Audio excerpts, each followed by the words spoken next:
I am so glad you convinced me that the family car should be the Defender 110. It is so beautiful inside. It's so comfortable and it just feels indestructible. Yes, it really is. I've been waiting a long time for the new model to come out. The Defender 110, I'm telling you, it's my favorite car of all times. It's my third one. You know, I have stories of going off road. The guy managed the group. He was like, "What are you doing in this beautiful car?" I'm like, "I'm going off road." He's like, "Are you sure? Because you can use one of ours." And then they look like Mad Max cars. I'm like, no, we're going to do this. And he was shocked. Wow. Well, it's great because the Defender has been reimagined for 21st century adventure, and its unparalleled off-road ability as well as its robust interior are invaluable whether you're headed towards uncharted territory or just a weekend of exploration. The Defender 110 tackles challenging surroundings with absolute confidence. The SUV conveys strength outside and in, featuring peerless technology like an intuitive driver display and an award-winning infotainment system. That's my favorite part, to keep you connected no matter where the journey takes you. Adventure is unique to everyone, and so is the Defender. Choose from the two-door Defender 90, the four-door Defender 110, or the larger Defender 130 with the ability to seat up to 8 passengers. You'll find uncompromising performance in all three. So pack up and go even further with the Defender 110. Learn more at LandRoverUSA.com/Defender. Sometimes it takes a different approach to help you unlock your true potential. Capella University's game-changing FlexPath format helps you learn at your own pace and fit earning a degree into your life. From before you enroll to after you graduate, you'll be supported by people who are invested in your success so you can pursue your goals knowing that help is available if you need it. Imagine your future differently at capella.edu.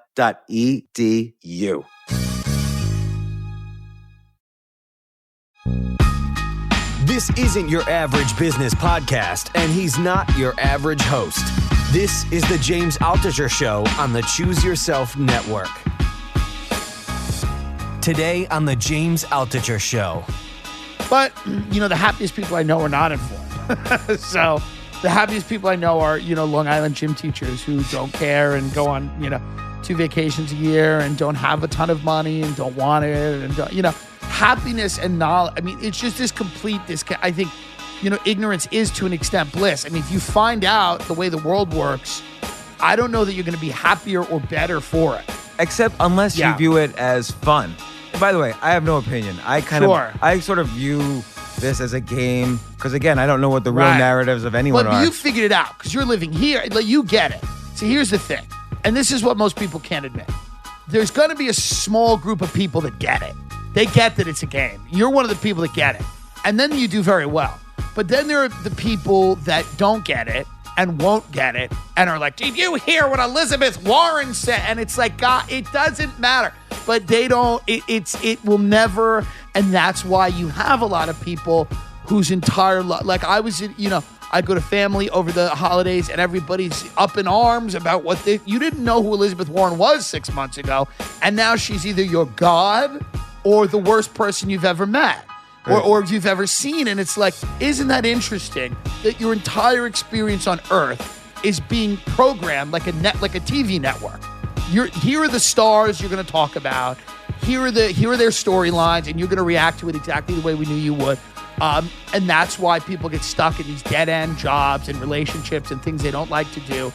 And you get it. Like, people get it. Certain people just look at it and go, Steve Wozniak once was like, yeah, it doesn't really truly matter. He was like, presidents can do things, but I just think it's a money game kind of, and whoever ends up as the candidates, it's kind of like whoever has more money. And this guy's a genius. I mean, so when you listen to people like yourself who are incredibly intelligent go, it's a game, more people should listen, and they don't.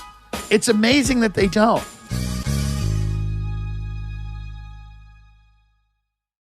HR Direct Smart Apps are simple and smart HR software built for your business and budget. This new breed of HR solutions is more affordable and accessible than ever at just $90 a year per each web app, regardless of your employee count.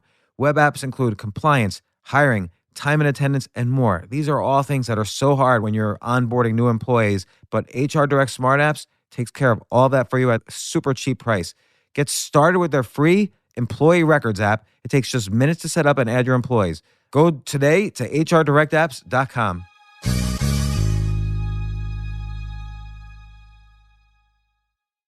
But anyway, we'll get started now. So, it's okay. I want to start with conspiracies. Yeah. I love this topic. Let's start. So, and I have a bunch of ways to get into it. By the way, conspiracy number one, not really a conspiracy, but coincidence, January 22nd is my birthday as well. So not that means Wild. anything. Not that it means anything. Interesting. It's like, what is It might. We It were just certainly talking, might. Well, we were just talking about Kurt Vonnegut. What does he call that in Cat's Cradle, where people have this false way of identifying themselves with each other? Like everybody from Indiana was part of a. Yeah, I know what you're talking yeah. about. Yeah. But anyway, I was once on a news show, and I've been a pundit on a lot of different news shows, and the producer tells me afterwards, he's like, "Man, we're just trying to get from one ad break to the next. Like that's the entire purpose of news." Right. And it made me think, this was like 10 years ago, but it made me think ever since, and I've literally never watched a news show since or even picked up a newspaper, that all news and all history, they always say history's written by the winners, yeah. but I don't even think that's true. I think it's written by the 1% of the winners who have a very specific agenda. So that's enough to get their narrative of the events on top of all the other news who have different, perspectives. And like a classic, almost cliched example is World War II. So of course, America wins World War II, and you read about it in school books when you're a kid, but you don't read about the dozens of weird atrocities that, that America did or other countries did. Of course, you read about the extreme atrocities the Germans did, which is important, but, you don't realize how America might have, false flagged its way into the war, or how America turned back the Jews who were trying to escape to America, and just, or how we, You don't read anything about building the Third Reich, which our financial system, was instrumental in, Yeah, and not only that, our financial system, the quote unquote neutral Swiss, lent $12 billion to Germany. Yeah. Well, I think a lot of these things there's a reason, right? So there's a reason we don't learn about these things. I think that when you look at history and you go, like, there was almost a coup in the U.S. There was a General Smedley Butler. During FDR, there was a bunch of wealthy industrialists that backed the idea of Smedley Butler marching on Washington, kind of demanding FDR's resignation. They thought that the New Deal was straight communism. They thought that the government had been, completely infiltrated, and that they needed to defend their, class, so to speak, or whatever. And it was a lot of wealthy industrialists. It was a lot of people whose names you might know. It was a lot of very influential families. And, this is all verifiable. You can look it up. You can read about it. I'm maybe downplaying it when you actually do read about it. You go, oh my God, this was real history. I went through school. I did not hear one thing about this happening. Not one. So then you go, well, why? Why aren't you being told that? And you wonder, you're like, well, it certainly sets up the Kennedy assassination in a very different light. If you did learn about it. Joseph Kennedy was one of those industrialists. His father. Yeah. So it does set that up in a very different light. Like the idea that the idea that maybe this president was taken out by, a group of people that was a little closer to home.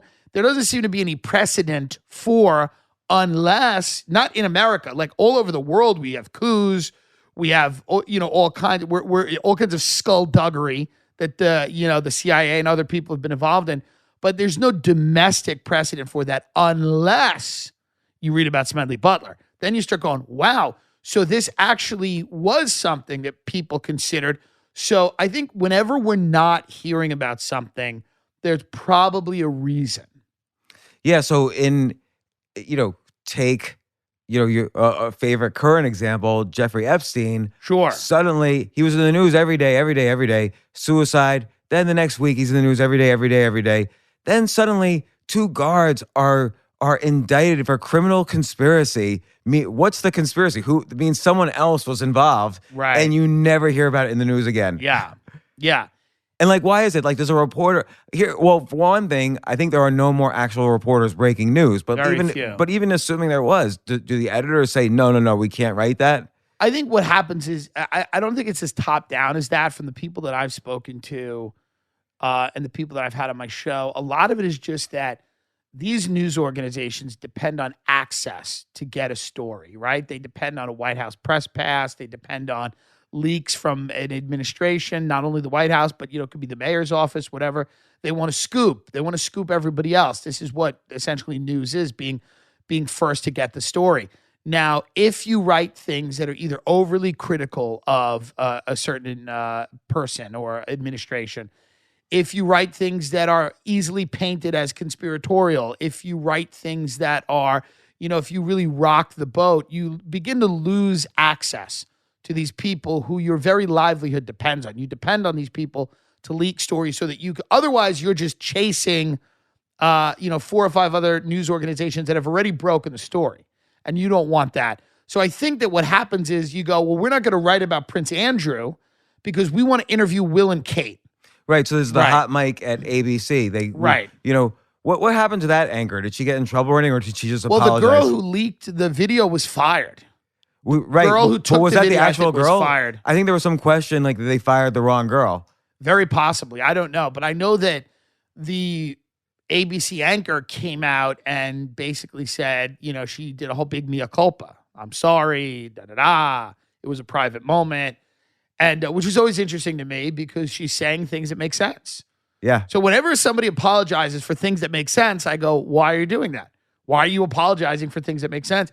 And I think the reality is that, her job, it just depends on the right people liking her. Right. So just to summarize that one, the whole Epstein thing happened. And then James O'Keefe from the Veritas. Right. Project Veritas. Yeah. Yeah. He, someone gave him this hot mic. She was talking to a hot mic where she says she had the whole Epstein story 3 years earlier, but somebody from above, and she worked at ABC, somebody from above basically said, if you can't do this, otherwise we won't get the royal family, Prince William, Kate, the whole thing. And she had to squash the story, and she was complaining about it.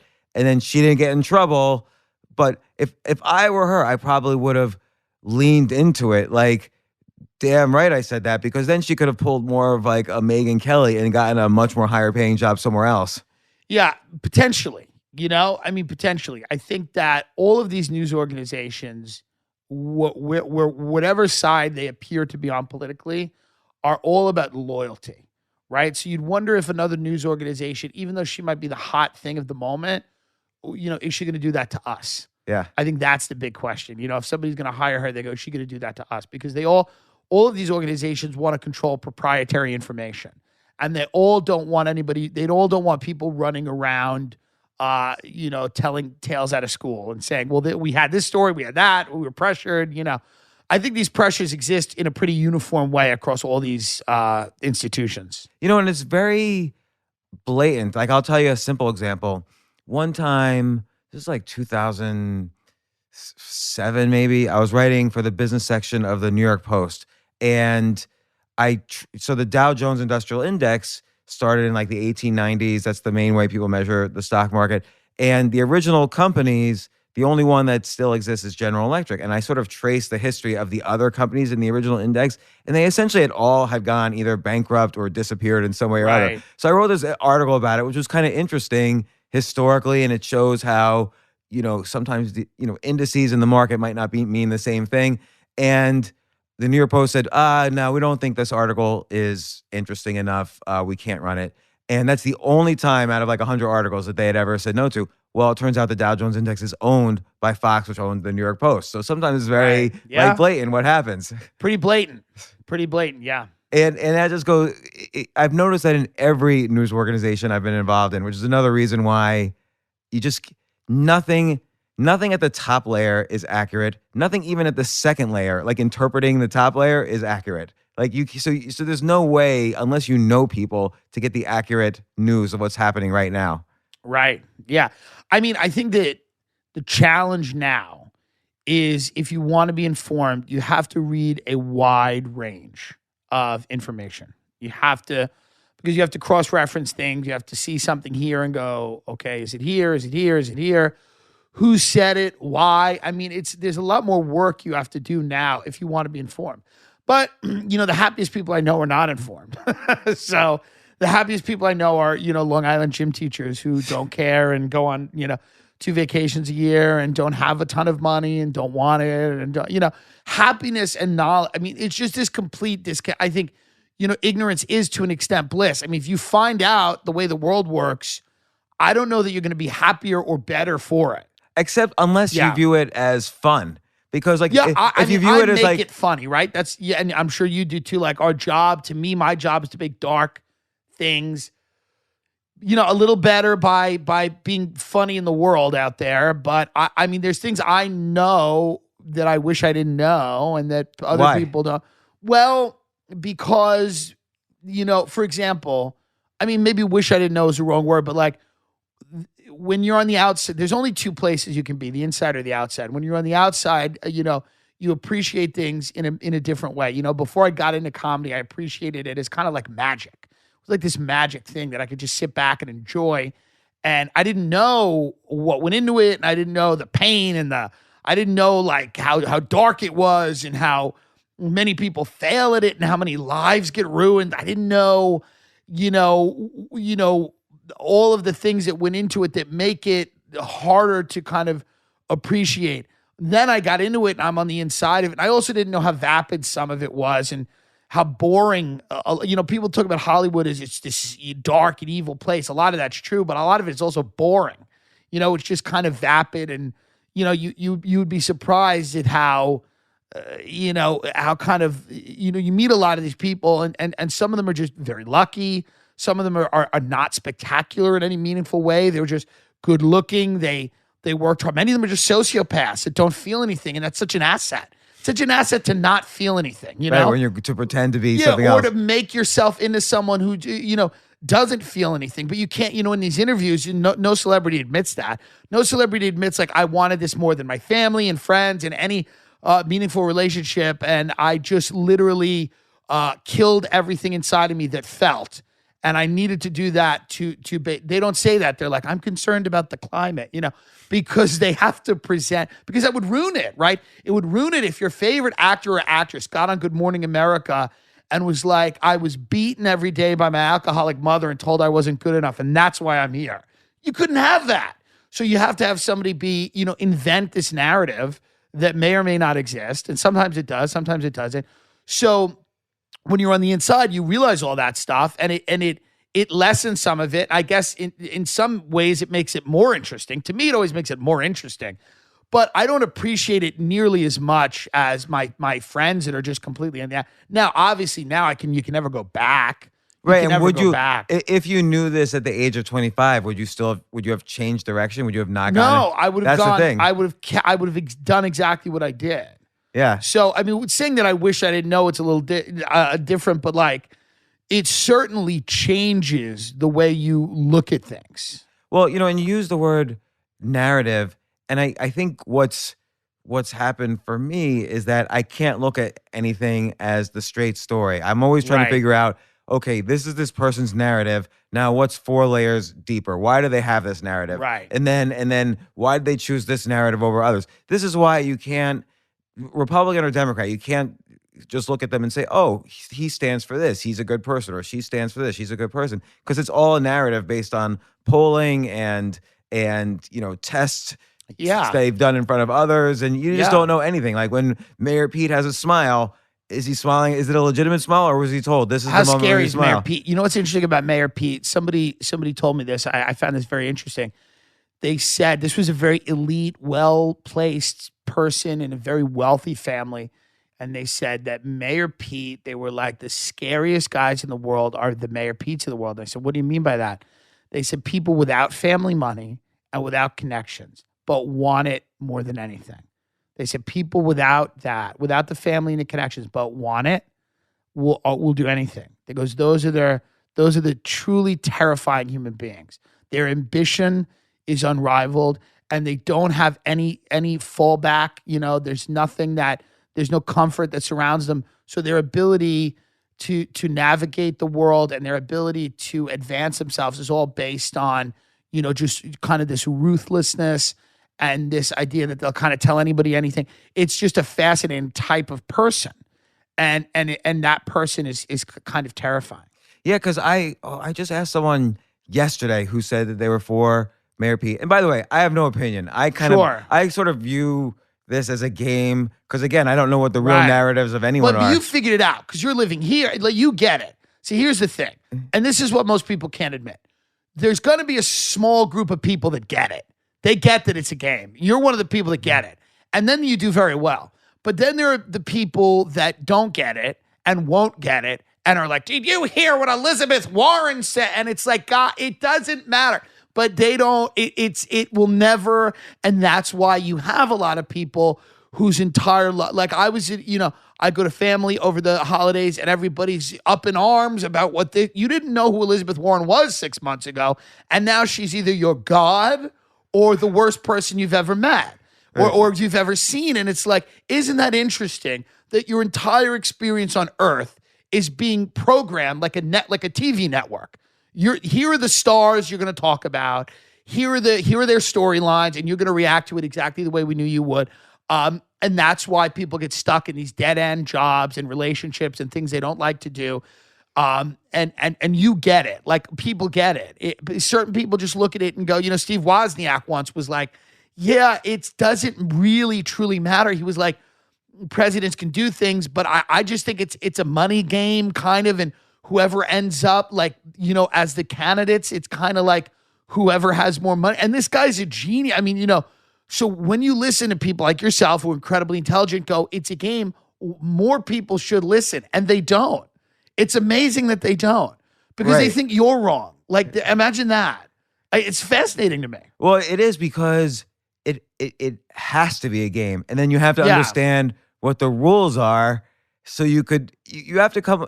You can't possibly determine who's going to be the better president, but you have to at least understand what the rules are so you know how it's going to affect you. Right. Kind of nothing else matters because everyone will say, oh, climate change. We don't really know, and there's nothing we've ever done that has ever worked really. So, and I'm not saying pro this or against this. I'm again saying if someone's saying something very specific about some issue, and I use that as an example, you always have to figure out what's the agenda, what's the money behind that issue. Who is this person gaining favor with? One of my uncles was like, he went into this whole thing about Elizabeth Warren claiming to be a Native American. And I'm like, who can't list? They all lie about everything. Right. Like, don't you get that yet? Yes, she's not a Native American. This was fake. They lie about war. They lie about peace. Everything's a lie. Have you not gotten that yet? And it's like, well, this lie offended me more than that lie. It's like, it's children. It's like children in a schoolyard where you have to say it. But it's one of the reasons the country is becoming ungovernable is because the people are too dumb to be governed. They're too dumb to truly have a government and hold that government accountable. It's children. You have infants running around. You have toddlers. You have to put gates up around the house. You have to say no candy for breakfast. It's just a problem. And, and that's why people say, oh, you're cynical and you're black-pilled or whatever. I'm just like, no, I go out and I meet people and I talk to them and I'm filled with fear after I meet people. I'm filled with fear. I don't understand people that aren't. I cocoon in a hotel bed at night after I've met people. And I go, these are the people that are supposed to check the Epsteins of the world? God help us. God help us. I mean, you have no hope. There's no hope. Right, because take Epstein again. Why? This is a holiday episode. Merry Christmas, everyone. I don't know what you want to hear. Because take Epstein as an example again. The guy was convicted of pedophilia in 2007? Yeah. He was sentenced for less months in jail than his butler, who supposedly obstructed justice by not giving evidence about him. And then for 12 years, everything was fine. Everyone's flying around in his plane. Yeah. And then suddenly he's in the news again. This is a bad guy. We kind of knew 12 years ago he was a bad guy. Sure, yeah. Yeah, I mean, but again, and now it's all political. And I feed into it too because I tweet the Clintons are scumbags, but everybody's like, yeah, the Clintons. I'm like, they're two people in a sea of nefarious characters. it's now everyone's using it's just a political battering ram and it's a meme and it's a joke. And I mean, it's like, and I get it. I make jokes about it too. There's just this idea that we've all woken up to the idea that there's really no way out. And I don't mean no way out in the sense that you can't have a good life and you can't do productive, meaningful things, but no way out in the sense that like it just, in general, with these 350 million people in this country, we've got AI coming, we've got automation coming, we've got climate problems coming, we've got a tremendous wealth disparity. We have a tremendously powerful corporate state, which involves the government, the military, major corporation. We're extended as an empire all over the world. We have a political class that's, been blackmailed or whatever. They're completely ineffective. The government's somewhat broken. Even the horrible Trump's policies are pretty much the same as everybody else's. It's this stagnation that's been happening for a while. And then people are just, you call all of that out and you go like, the problems are so deep and it requires, so much to get out of any one of them. You just have to enjoy where we are right now and laugh and enjoy it and do what you can and be good to the people that you can and take on the causes that are meaningful to you. But the ship is heading towards the iceberg. We all see the iceberg and we can't really do anything. I think that's really, the knowledge of that is kind of freeing to some people, or some people it's like really bleak, which is why we have the opioid crisis and everything else. It's like people just can't handle the idea that like, there's the iceberg, we see the iceberg, and we're making jokes about it. We're memeing the iceberg. So instead of being like, help, no, move, we're like, LOL, iceberg, here's me on the way to the iceberg, heading to the berg, gonna drown soon, in the lifeboats, like, who's going to be first in the lifeboat? Hope it's a trans person of color. Like, it's done, It's been a good run. It's been fun. But that's kind of... It's been fun. Depending on your perspective. For me, it's been worse for other people. That sucks. I don't want that. But I think it's been fun is a perspective. Like you said earlier, you have to ask why. And I think that's your special technique that you've honed, which is you look at any situation and you're able to kind of ask why and turn it upside down and then connect the dots backwards. So you're able to, like, sometimes I'll see you say something, let's say on the Joe Rogan podcast, and I'm like, man, that doesn't make sense at all. Right. And then you'll connect the dots backwards and I'll be thinking to myself, he just took that and now it makes complete sense. Like, there's a logic to it. I still might not agree, but it makes logic. The greatest way to not have a career is to make sense. By the way, and this is my advice to anyone right now. If the greatest way in this climate to not have a career and to be irrelevant is to make rational sense. Look at the world we're living in, dummy. And if you're still trying to be rational now, you're crazy. You're the crazy one. Yeah. Trump is the president. The girl who told her mother, can I curse or no? Yeah, of course. The girl who told her mother to go fuck herself on Dr. Phil and threaten the audience is one of our leading recording artists. I mean, what does this look like in 50 years? Good luck, folks. Rational. It's like, I have friends like that like, I know guys that write these very studious, cerebral pieces, and they're deeply contemplative people, and I respect them, but I'm like, God, I don't know what it's like going into a Chuck E. Cheese with broccoli and going, no, the pizza's not good for you, kids. And everybody's like, there's a giant rat running around. We don't care about the nutrition. There's a rat running around. There's a ball pit. We're going in ball. And you're like, you should have broccoli. It's good. It fights cancer. And they're like, there is no cancer. And everything's cancer. There's a giant rat. There's a ball pit. So I think that's, to be funny, I reserve the right to not make sense. I hope that makes sense. Yeah, but at the same time, you're bringing out things that have plausibility. So, you'll take these situations, Epstein, and you'll just wonder, what are all the possibilities? I bring up Epstein as an example just because that's like such a it's almost a cliche of a conspiracy. Like, it's almost so conspiracy-like they threw that up there to give people something to do.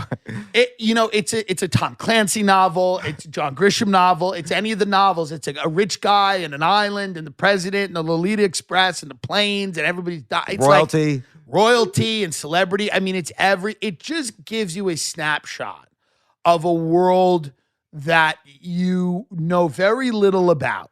I think that's the great thing about the Epstein thing is that it gives you a snapshot of this world that you don't really know that much about. You go, how in the hell does a guy that was been convicted of assaulting, sexually assaulting, molesting, whatever, a 14-year-old girl have these connections?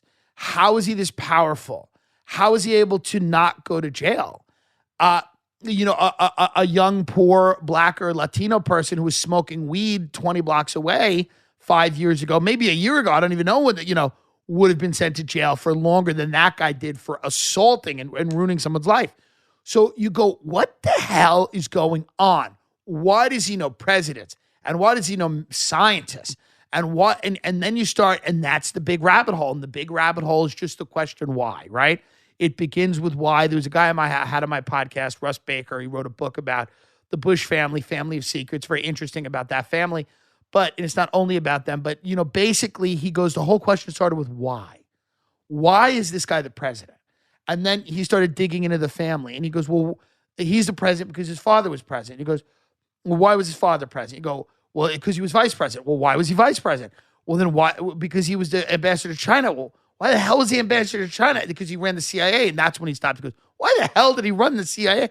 And then he started digging and looking and everything. So I think a lot of this, it is just that big question is why? And then you have to set on your journey. And then you start to realize that a lot of what you've been told about the way things work is not true. Yeah, I think, you look at, like take the example of Bush and W. So we all know, or the theory is in the early 90s, I forget what year, he was a VP or an executive at this oil company, Harkin Oil. And, Bush, the father, always said, make your first millions before you run for office. A decent piece of advice for politicians. And so Harkin Oil was going down the drain. W knew about it and allegedly illegally sold all his shares, like several $1 million worth. And that's how he made his first millions. Then somehow he bought the Texas Rangers with just a few million and made another 10, 20, whatever out of that. And now he's got the money to run for governor. Yeah. So one time I was going to this party at this investment bank, and the chairman and vice chairman of this small investment bank, they're all partying. They're sitting next to each other, they're laughing. The chairman was the guy, I think his name was Alan Quasha, who was the head of Harkin Oil, who was W.'s Bush, who let him sell those shares. So he's sitting next to Terry McAuliffe, who was Clinton's chief fundraiser. And this was a time when no Clinton was in office. So Terry McAuliffe wasn't governor of Virginia yet, and he was taking a break. But him and Alan Quasha, who were on total opposite ends of the political game, but in the financial game, they were actually working together. So it's just like everybody's backslapping, high-fiving, It's Christmas party. And that's the thing also I think people don't get is that what you see on the outside has absolutely 0% what's going on the inside. None of these people hate each other. If the ruling class took care of people, I think I don't have a problem with that. I'm not a Marxist. I don't believe in that. I don't think that. I believe hierarchies are there. I believe that there's going to have a society with classes. It's all going to happen. You just can't completely take all the money, all the spoils, and then rig the system in perpetuity for yourselves and your friends and neighbors. You have to have some concern for people below you. And I think the problem is that we've seen over the last 50 years, we've seen these wealth concentrations and with them political concentrations of power. And I mean, one of the reasons that Trump is in office is because it was going to be Bush v. Clinton again. And we were like, what the hell? I mean, they were already arranging the election as these two families that since I've been alive, I was born in 85. Since I've been alive, it's been a Bush or a Clinton pretty much in the White House other than Obama. So the idea that we were going to go right back to that, it was just no surer sign that the country was truly in practice an oligarchy. And that became so disturbing to people that they're like, we're going to throw a bomb at the system. And the bomb was Donald Trump. But yeah, behind closed doors, everybody likes each other. The Clintons, the Bushes, they all hang out. And the reality was that's, I think, where Trump came from. That's where the outsider comes from. This idea that like, we want so then you put somebody in who is a vulgarian, who's grotesque, who doesn't follow society's rules, who says whatever he wants, who's vindictive and cruel, and all of these things that, you know, a lot of dictators are, a lot of leaders, authoritarian leaders are. They're petty, they're narcissistic, and you elect somebody like that because even with all of those negative qualities, they still, now Trump financially is not an outsider, we know that, but he's still he appears to be an outsider, and he is an outsider in the sense that he's not part of polite society. He's not part of that tightly scripted, what we just talked about, here's the way things are going to work, and here's the rationale we're giving you, and we're going to give it to you in this very carefully constructed way.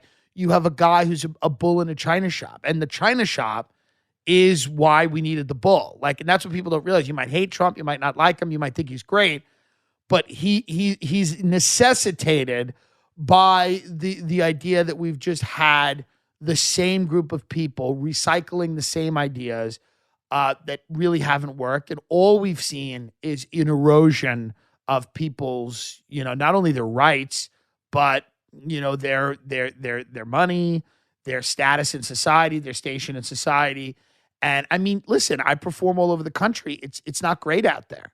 There's a lot of problems. You go to Ohio, you go to Rust Belt, you go to these places where, these people, as George Carlin said, a system that threw them overboard 30 years ago. There's not much to do. I mean, the factories are gone. The schools are underfunded. There's a massive opioid crisis. Like, people are upset. And I think there's rage. And the rage is directed at those, people that are backslapping and hanging out at the Christmas party. Yeah, I think that's right. And I don't know if there's a solution necessarily because, like you said, it's tough. So in 2016, what do you think about Yang? Does Yang make sense? You know more about finance than anyone that I come into contact with in my daily life. Does Yang make any sense, or is he every now and then he says something I like, but then I see him on a skateboard and I go,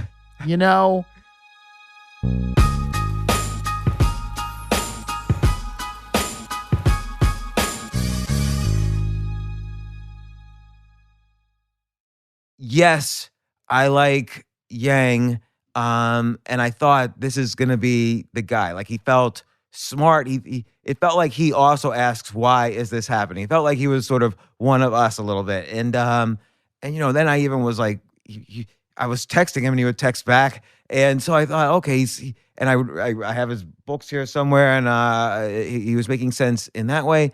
And then there were two things that bothered me where I started to feel like, damn, he's got a weird narrative now also.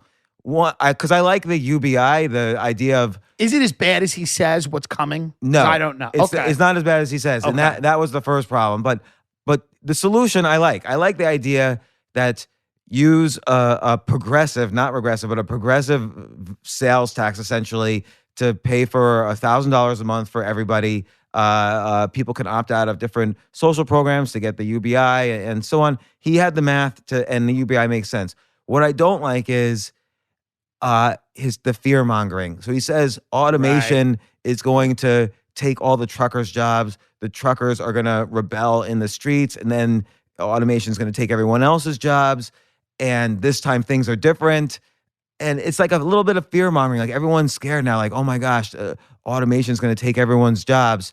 But you look at it, like, truck drivers right now, there's job postings, but they need 30% more truck drivers than there already are. They're so, like, people are just buying so much stuff from Amazon. We need more. The country needs more truck drivers. So you can have 30% of that taken by automation. It won't affect employment at all. And then you do look at, then you can't have automation driving. You can drive on the highway, but you can't have them drive in the city streets. There's too many things that they can't recognize, so they'll get accidents. So then if you automate all the trucks on the highways, there's going to be many more trucks. Then you're going to need many more trucks in the city delivering to the last mile. So the truck drivers have a buffer. There will be a job they can move to. And this, you can say this for every industry, like ATM machines. Everybody thought that was the end of bank tellers, but It turned out the bank started making so much profit, they put a Chase branch on every corner and there's more tellers hired than ever. So I think Yang should know better. So I don't know. So I ask why. Why is he saying this when he comes out of this world? He should know better. Everyone in technology knows better. And I think he's just doing that to scare people for his UBI as justification for the, which I agree with. I agree. He should have just started with the UBI and forgotten the fear mongering. And then the other thing that disturbed me was he always says after every debate, they didn't let me speak. They didn't let me speak. They didn't let me speak. In their last debate, trending, let Yang speak. But you know what? Fucking raise your hand. Or interrupt like everyone else does. Like, you could speak. There was one question they asked Bernie Sanders, well, how are you going to pay for forgiving all student loan debt? And I knew Yang has a great answer for this. He said it on Joe Rogan, actually, the answer for that. He could have just raised his hand or interrupted like every single other candidate does. You want a candidate who can stand up to like North Korea and China and Russia, and he can't raise his hand. He's like intimidated by Bernie Sanders, which is the weirdest thing in the world. So those two things disturb me. And so interesting. I find, because I was kind of like, because I don't know, so from the outside I go, it does seem that automation and artificial intelligence going forward will be a problem eventually. To a degree. It could be, but it's also going to create, it'd be good if radiologists are replaced by AI who could see cancer on your x-rays. Then more people will live longer and there'll be more opportunities to create drugs. And it's not like opportunities are going to go away as the world gets better. So do we need a higher skilled worker though? Is that a problem? Because when you go around America and you meet people, you go, I'm trying to imagine the job they'll do, and I draw blank sometimes. Yeah. When I talk to somebody, I go, I wonder what job they would do. And then you go, this is a person who does need a low-skilled job because there's a lot of people that are just not educated. What do you do with those people? Because there's a lot of them. There is a lot of them, and I mean, I don't know all the answers, but it's not going to be worse than it is now. Okay, really, interesting. This is very positive. Yeah, because it's you're still going to be solving major problems with automation, and then when major problems are solved, new industries start. That's happened every single time in the past 300 years of capitalism. So I'm not saying, oh, just be pro-capitalist and it'll all work out, because like you said, the role of government is to take care of people who can't take care of themselves or who are weaker in some way. And there's always going to be some role for that, but it's like robots aren't going to suddenly wake up and take everyone's jobs. So then I ask why did Elon Musk, who by the way creates more automation than anyone else, why does he support Yang? So there's some narrative. It's you asking why. Like there's some narrative here that we don't quite understand. And I don't understand it. Like, what's Yang's role in this? I don't really understand. But things are certainly not going to be worse with automation. They never have been. They've always created industries that we can't even imagine now. And just the basic things that Andrew worries about are not worries, because he doesn't address the fact that we actually need more truck drivers in the country. And if automation takes away the highway truck drivers, we're going to need more city truck drivers. Right. So the jobs are just going to move over. So his basic argument doesn't work. Although, like I said, I love the solution. I think UBI is a better solution than forgiving student loan debt, which as Andrew Yang says, only benefits the top 1/3 of society, and the other 2/3, you're using the money from the other 2/3. So I don't know. I just got disappointed in Andrew not raising his hand to that question. Like, why is he then spread the narrative, oh, they don't let me speak, when he could, and the rules are he could just raise his hand, he could just interrupt. Interesting, yeah. I mean, it'll be interesting to see what happens, I think that he's tapping into a real fear. Yeah. And I think he's tapping into the idea that a lot of people that are in low-skilled, low-paying jobs right now are struggling, and they're terrified if those jobs go away, which is understandable. Right. Well, that's the narrative Trump had, except instead of automation, coming instead of robots. Yeah. I think it's both. I think that the idea is that I totally get people being afraid of both things, in the sense that more low-skilled workers will depress wages. That's why the Koch brothers loved open borders. They loved the idea of it because it was just supplied a lot of their industries with low-wage labor.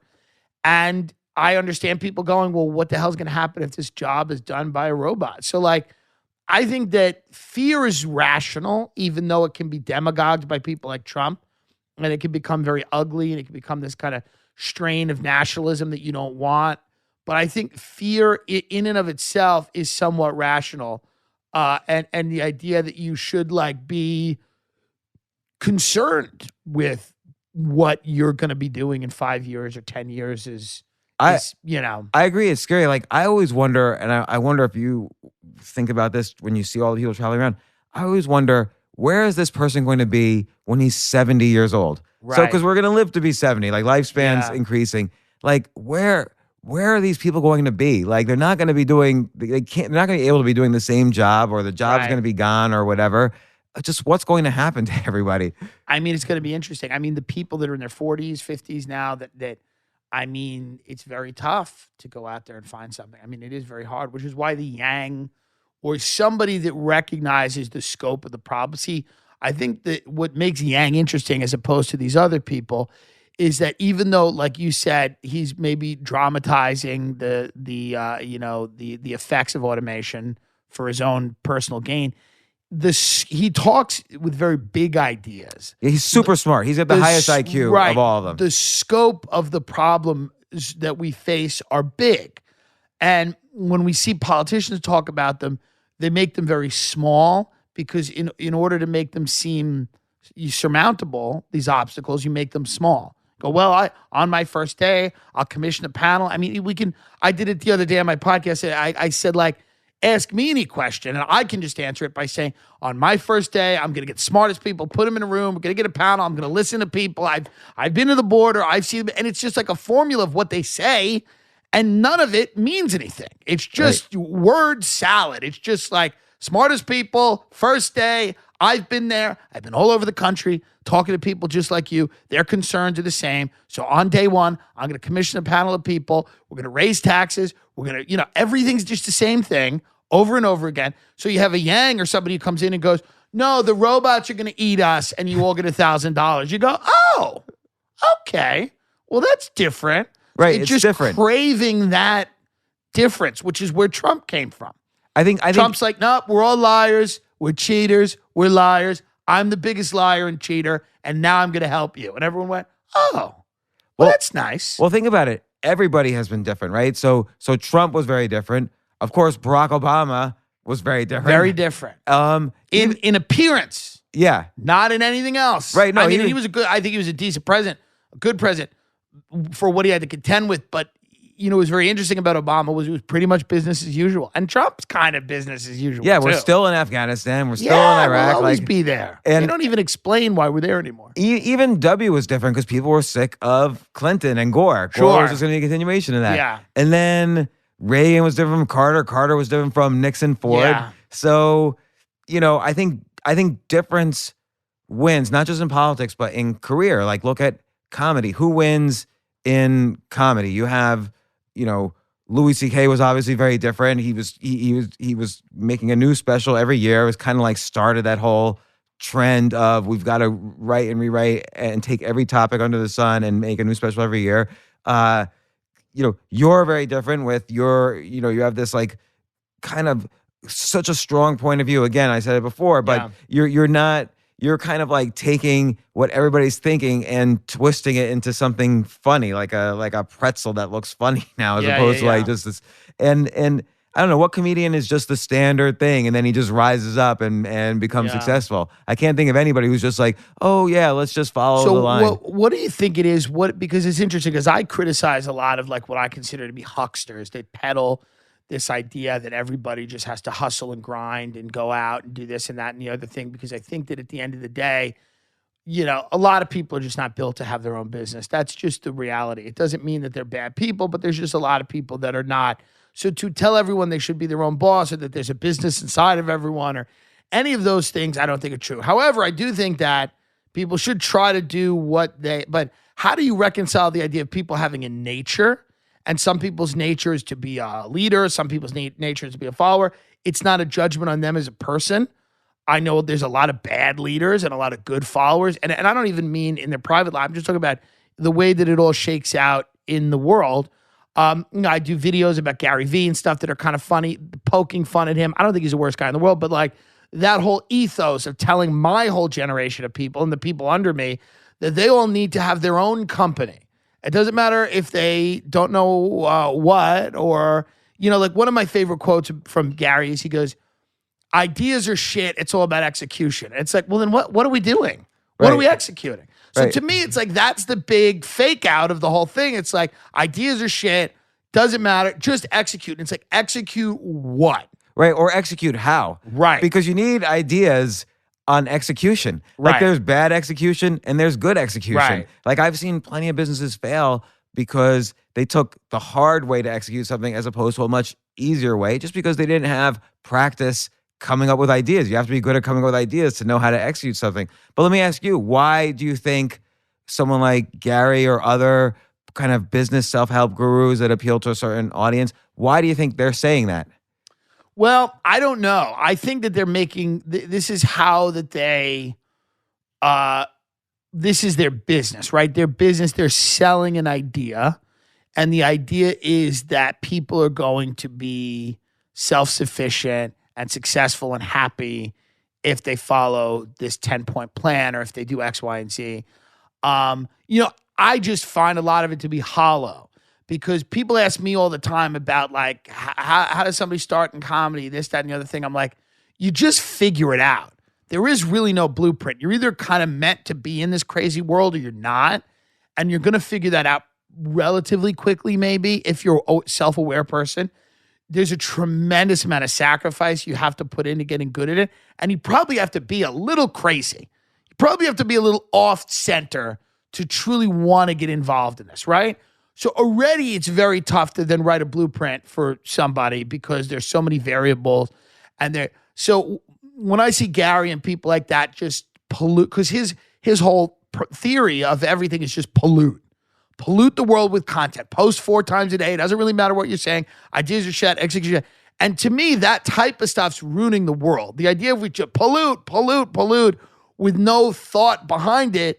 A lot of the worst trends in our world start, I think, with people that have no idea what they're doing, just doing. And then I think that just sets up a huge, because then we're like, yeah, everything's great. We don't need politicians to have any clue. Like, if we're all just doing and throwing it out there, content is king, boom, boom. Marketing is queen. That's another thing he says. And it's just like, but what is the actual thing that we are marketing? What is the thing that we're doing? What is where is the actual value other than this perceived value? And that's my big problem is like, you'll see certain people, certain restaurants are so hyped up. They're everywhere. They have a dish that's all on Instagram. Everybody, they're hard to get in. And you get there and you eat the food and you go, So what the hell was the point of it? Now, obviously, the people that run the restaurant are making a lot of money. But you, the consumer, that go in there and go, the food's actually not that good. And we just got taken for a little bit of a ride. To me, I guess the value is that you got taken for a ride. Maybe you won't get taken next time. But to me, I'm like, a lot of people that I know that are entrepreneurs, they have a nature. Their nature is that they're entrepreneurs from when they were young. Gary Vaynerchuk's one of them. So this idea... He kind of states he was born with nothing, and right. I guess he came from Russia and Ukraine, I think. Yeah. And then his parents started a wine store, and he kind of, I don't want to say inherited that wine store, but worked there and really built that up. And he modernized it online. Again, it's not really, I'm sure he doesn't like me if he knows who I am, which I think he does, but it's not about him per se. It's an entire dimension of the internet. And specifically that business guru self-help. Like, I love sales trainers, guys like Dale Carnegie, Zig Ziglar, because they're telling you how to sell. They're literally saying, when you sit down with somebody, look them in the eye, ask for the order, da-da-da-da. They're giving you kind of the step-by-step thing about a specific process, a sales process that you can kind of apply to a bunch of different things. I'm not against the idea of motivational people. I think Tony Robbins has some valuable stuff, but there's something very hollow about the specific strain of motivation that guys like Ty Lopez and Gary Vaynerchuk do, where they're literally walking around a $10 million mansion and they go, and if you want to know how to get this, click here. It's like, no, that's not it. I already know that that's not it. I already know that by clicking there, I'm not winning. I'm not getting the mansion by clicking there. I feel that instinctually in my heart. Oh my God. So one time I was in California and, everybody who's working for Ty Lopez, a lot of them are like his relatives. What does he do? What do these people do? All right. I'm like yeah. All right, I'll describe. Because so Ty Lopez's cousin or sister or whatever says, hey, you should, if you're in LA, stop on by. So of course I'm not going to pass up that opportunity. I stop on by Ty Lopez's mansion and, and it was kind of like living in this insane world. Like everything was wrong about the interaction. So he tells me to show up at 3, or his cousin says, show up at 3. Ty will be ready then. And they put me in a room and he's not ready till 3:30. Then every 7 minutes, he had to do some different activity. That was some rule of his. So for 7 minutes, he would get a massage. For 7 minutes, he was getting a haircut. For 7 minutes, he ate lunch. And then there was one point, somebody literally ran up to him and like gave him a brand new pair of sneakers, and he put those sneakers on. Then he says, walk with me to the gym. He does like stretching for 7 minutes. And 7 minutes, you shouldn't breathe. Be nice. That could be. And then later that night, I had to go to this event. It was like this charity event. Elton John was singing, and there was a fairly high price for this event. At the end of the event, around 1 a.m, everybody's leaving. Ty Lopez is coming in. He's in a tuxedo. He's coming in. Didn't have to pay anything because he's coming. The event's over, so he's walking in. He's got his selfie stick, and he's like, "Oh, here I am with my good friend James Altucher," and like he's as if he had, he's in the tuxedo, as if he was like at the event the whole time.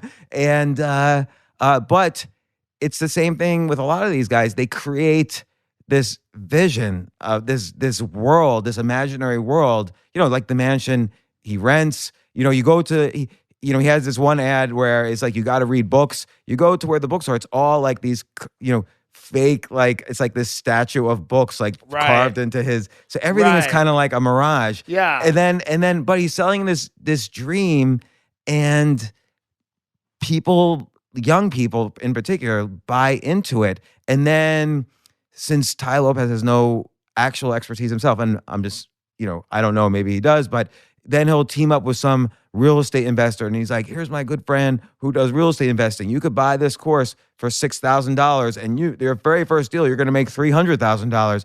And he'll simply split the profits of that with that real estate guy. So he'll do that all day long, like team up with people who are selling these courses. But his first thing is, hey, you should live a life like me. Here's my 67 steps to living the life like me. You'll get it for free. People sign up. So he has 100,000 people sign up for his email list. Now he's got 100,000 people who love him, and they're all young people who maybe are a little more gullible. Then he's selling these $6,000 courses or $3,000 courses. These young people will buy them, and he splits the price, and he makes like 50, 60 million a year on that. Like, so he went from. Good for him. Hey, I never get mad at them. Good for him. Well, listen, I love a huckster. I love a con. I call him out because it's funny and I have to. But keep hitting him over the head. Keep whacking him over the head. Well, I love it. He good. But the weird thing is, he went from like someone's got to take these people's money. Someone's got to take their money. Someone's got to tell these people that after their $3,000 real estate seminar, they too will own a house in the Hollywood Hills or whatever. It's just great. Good for them. So Gary's model, because I asked why. I've known Gary for a long time, and I've asked why. Is he a fun guy? He doesn't seem fun. I mean, all these people, 100%, they're very odd to interact with. Like, I once even pitched a TV show, Gurus Gone Wild, because I know all these people, and I was like, when you peek into their inner lives, it's a lot different than what they're. Gurus Gone Wild? Yeah. Please tell me I can find this somewhere. I want to make it, but no one. I thought it was a thing that we could find. No, I gotta write it up. Gurus Gone Wild. So, but like Gary, he's not selling courses like Ty Lopez, but he is selling the same vision. Like if you hustle and grind and execute. I have no problem with gurus. Just tell me a real thing. Okay, here's the real thing. Like your expertise is, and I could be wrong here, but like Bitcoin, cryptocurrency, things like that, right? Yeah, but I've written over 20 books. Right. But you're giving people like information. Yeah, I use my first business, just to the 1 minute background. My first business in the 90s, before every company had a website, I built the websites for AmericanExpress.com, Bad Boy Records. Yeah, dude, Death I Row Records. watched 45-minute Gary Vee talks where he says nothing. 45 minutes. I don't know what I should do, what he's doing. I mean, we're talking an hour. Right. I genuinely don't, other than post on TikTok. Right. I don't know what to do. He goes, social media is your friend. I'm like, I know. Kindness is delicious. Gary, what do we do? Like, I want to know. I'd like to go on his podcast, and maybe I'm wrong. I'm willing to be wrong. I haven't found anything that's. So I asked why, like, his company has 800 employees, from what I understand. And I've run, my first business was an ad agency building websites. And with 800 people, you're going to go out of business pretty quickly. You can't support 800 people in a service business, because once there's even a tiny tick down, you're out of business. Right. And so there's a why there. Like, okay, he's supported by various billionaires, from what I understand, who invest in his business and keep it going. But then what's it good for? Well, these billionaires own valuable consumer brands that we know of every single day. And because Gary Vee has so captivated the Gen Z audience with this vision of, if you just hustle and grind and execute, you're going to be rich. And the Gen Z people love him. He gets millions of followers on every platform. They literally love what he's saying. Even though it might not mean it, he's selling this dream. So brands then hire him, and billionaires who own these brands support his business and keep it alive, because now they have this direct voice to hit the Gen Z audience. It's the same technique as Trump. Trump dominates Twitter, so he doesn't need any news company to support him. He broadcasts to 50 million people on Twitter. Gary broadcasts to every Gen Z person on TikTok or Twitter or Instagram. So if you're selling like the latest fashion brand, you pay Gary a bunch of money, or you invest in his company to keep it going. And now you have this direct voice to Gen Z because Gary has this message, whether it's correct or vapid or incorrect or whatever, he has this direct voice now to Gen Z, and that's his model.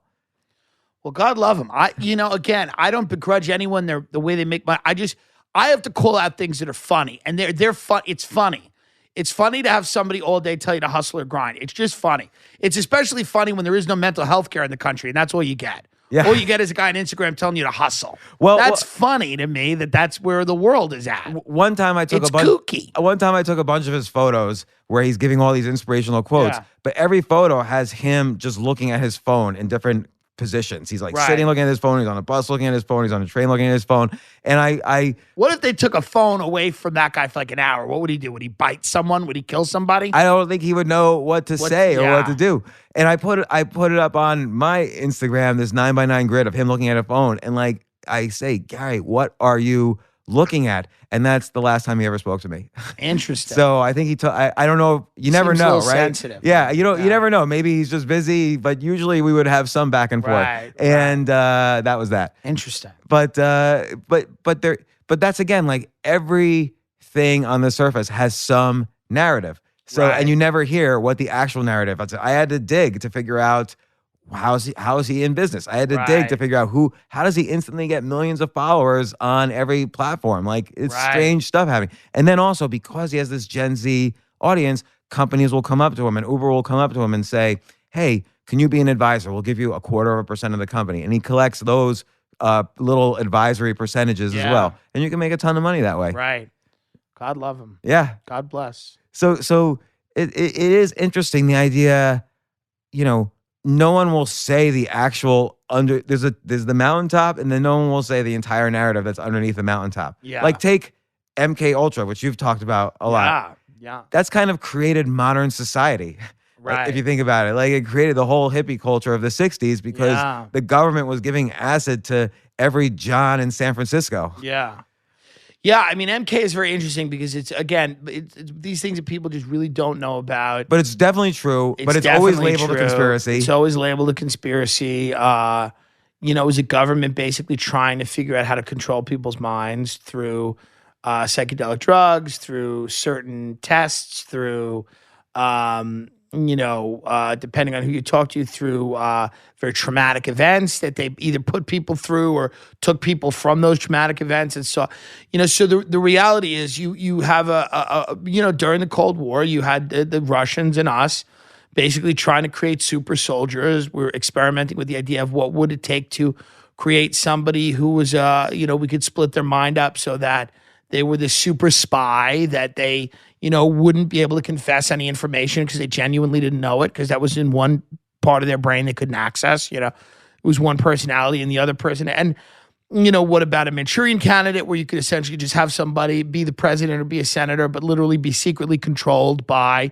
the group of people who had devised this, behavioral technology or technique. Their success level with that is, debatable.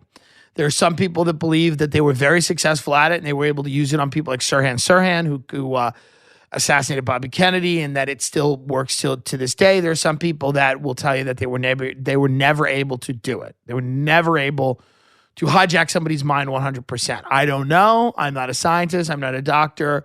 There are some very interesting things that people point to as examples of MK Ultra working.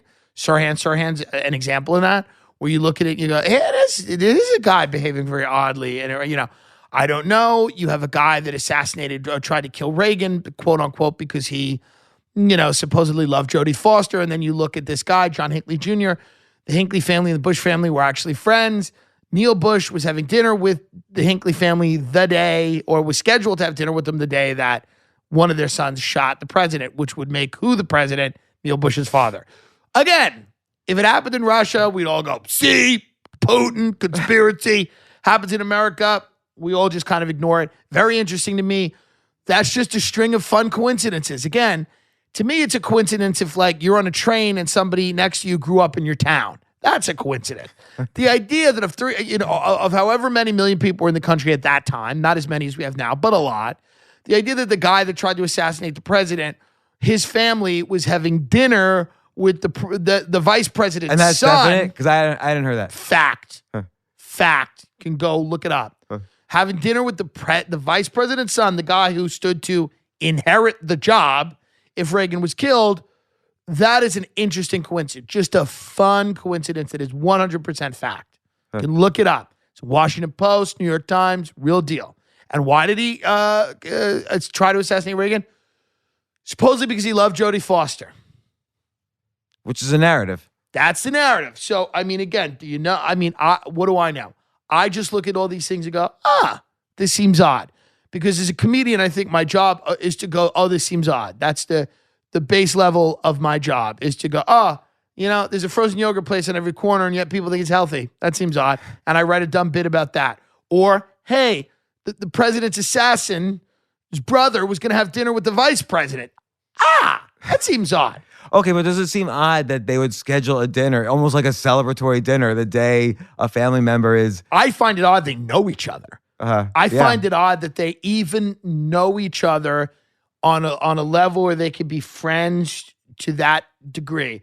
Of all the people in the world that tried to assassinate the president, the idea that their families are close, and again, does it necessarily mean something I don't know, but it makes you look in a country that was a mature country that was being dealt with honestly by the press. That would have been a bigger story. And I think people would have started going, wait a minute.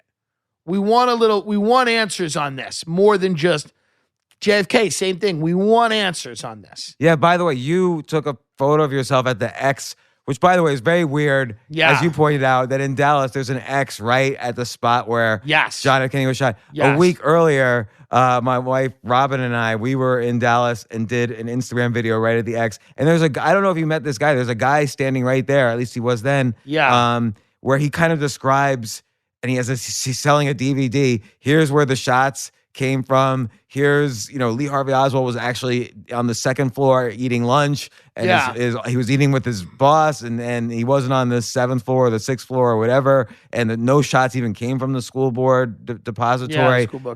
School book depository. So I sort of feel like that was clearly a conspiracy or some kind of cover up, but for whatever reason, nobody wanted to investigate it. Well, nobody wants to investigate anything. And that's a reality. People don't want to investigate it. The Boston Marathon bombing is very odd. You had two guys that the FBI said, we have no idea who they are. Then Russian intelligence came out and said, yeah, you do. We told you who they were. And then the FBI is like, okay, we did know who they were. And then it comes out that the FBI had some prior relationship with them, even though they've kind of denied this. And then they had to kind of walk back their denial. And it was probably a case of like the FBI recruiting them as informants. And then maybe something had happened, because the FBI does this all the time. This is how the FBI, does a lot of their work, is through the use of confidential informants. This is what they do. They entrap people. Entrapment is what the FBI does. They send a guy into a mosque with a bomb, and they try to get 3 other people to agree to go bomb somewhere, and then they go, "You're all in jail." This is what the FBI does. There's FBI agents right now in an office in Virginia pretending to be 15-year-olds on the dark web, entrapping substitute math teachers that are pedophiles. I mean, this is just what they do. So, I don't know if you remember. It was before you were born, but in 1980 or 1970, there was the whole ab scam thing. Yeah, where the FBI pretended to be sheiks, bribing all these politicians. Of course, total entrapment. Yeah. Whitey Bulger, they have informants. This is what they do. And a lot of times they let those informants go out and do bad things as long as they keep informing. So the Boston Marathon bombing happened, and the FBI was like, "We don't know who these guys are." And then Russian intelligence was like, "We told you exactly who they were." And then you're like, these guys were traveling back and forth to like, I forget the name of it's Dagestan, but where is that? That's in Chechnya, or and it's like the Caucasus and shit, like these hotbed for terrorist activity, hotbed. And they're coming back and forth to America, and it's okay and it's fine. And then eventually this horrible bombing happens, and people start asking questions, and it's very weird. And they shut down the whole city of Boston. They catch these 2 guys in a boat. They're trying to kill both of them. Clearly, they end up killing one of them. And then the trial's really not covered. And then they put SAM, special administrative measures, on the attorneys. Not only the Dzhokhar Tsarnaev, but also the attorneys can't speak. The attorneys can't go and be interviewed about this whole thing. And then the reason they give for that is, well, national security. We don't want to inspire other terrorist acts. But they were very clear that these 2 acted alone. So it's like, well, if they acted alone and they're not part of a larger network, then why would an attorney being interviewed about the case? So there's clearly something they don't want getting out. I mean, this is just a weird situation. It's just odd, and nobody really, because people think you're like insulting people's memory by asking questions. It's like, no, I'm just very curious about. And here's the other thing, and this is verifiable fact: the Tsarnaev family, Tamerlan, Dzhokhar, their grandfather, Rusli Tsarnaev. You're gonna love this because this is just fun and it's factual. Rusli Tsarnaev, who's their uncle. He's not their grandfather, he's their uncle. Because I'll make this point and somebody will be like, "It's actually their uncle," as if they've done anything. It's like, it's the same, Their uncle, Rusli Tsarnaev, married Samantha Fuller. Samantha Fuller is a daughter of Graham Fuller. Graham Fuller was a career, not only CIA agent, but the architect of our like Mideast policy for the CIA. Big CIA guy. Big CIA guy's daughter marries Rusli Tsarnaev. His grandchildren or his nephews become the first terrorist attack on our soil since 9/11.